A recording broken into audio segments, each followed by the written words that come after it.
Greetings, Herald of Andraste. How fares your quest to seal the breach? Well, you know how these things go.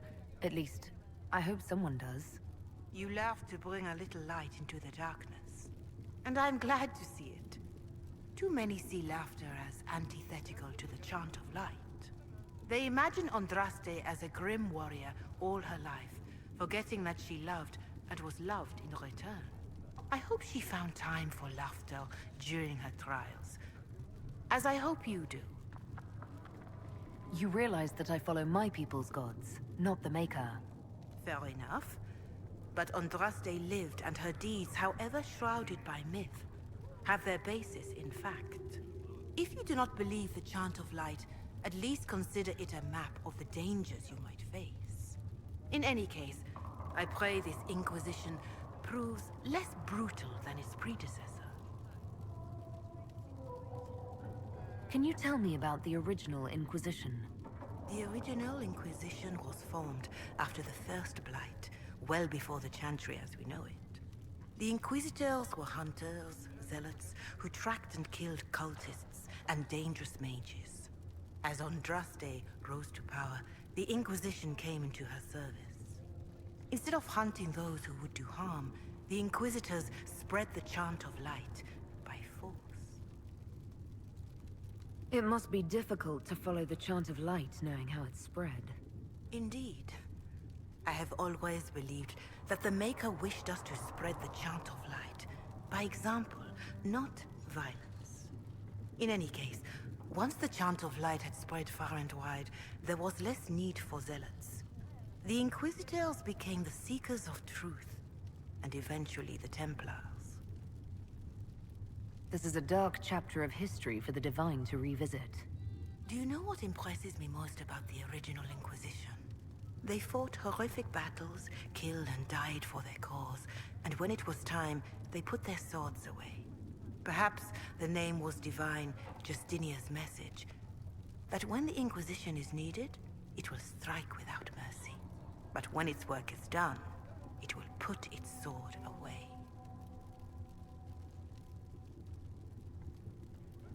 Growing up Dalish, I heard little about your Chantry.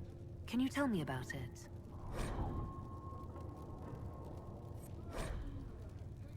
Of course. Too many think that the Chant of Light should only be sung by humans. The truth is that knowledge of the Maker and Andraste should be open to all who wish to learn of him. We believe the Maker created us, and that mankind's sinful nature caused him to turn away. With Andraste's blessing, the Maker will forgive mankind once the Chant of Light is sung from all corners of this world.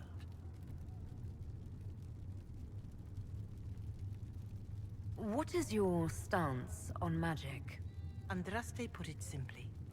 Magic must serve man, not rule over him.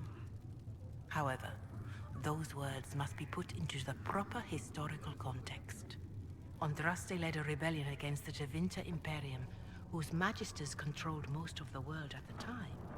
Even then, she never called for all mages to be put to death. She believed in peaceful coexistence. I don't recall the Chantry being as tolerant of magic as you describe. No. The Chantry is an imperfect vessel, pulled in every direction by those who would steer its course. Yet the Templars rebelled precisely because divine Justinia was not restrictive enough. Perhaps the Inquisition will find a better way. Why does the Chantry allow only human women to become priestesses? The official doctrine is that elves and dwarves have turned further from the Maker than humanity. And as for men, the chant holds that they are more vulnerable to anger or passion. But in truth, it is simply political, added after Andraste's death, like too many of our beliefs. If you don't believe these restrictions are what Andraste wanted, why haven't you tried to change them? Has the current state of the world not taught you the folly of fighting too many battles at once? I chose to use what power I had to help peasants forgotten by the nobles of Orlais. I believed there would be time to address their inequality under the Chantry once we had saved them from starving. There were calls for an exalted march to put down the Mage Rebellion. What was your opinion? It was ignorant gossip. An exalted march only succeeds when it carries the will of the people. Even then, it cannot be undertaken lightly. People are too easily frightened. We cannot destroy everything they fear. An exalted march is justified only against a true threat to this whole world.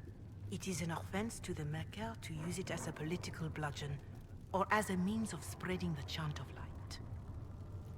A pity voices like yours were not louder when an exalted march crushed my people. That is a hotly debated matter in some circles of the Chantry. Your people had conquered Mont Semerd and threatened Vhelaera itself. They were not helpless victims. But even then, Orlais was the only nation to provide troops. It was hardly an exalted march of all the faithful. The Maker wishes his world to spread by example, not by war. We win no converts with blood. Farewell. Farewell.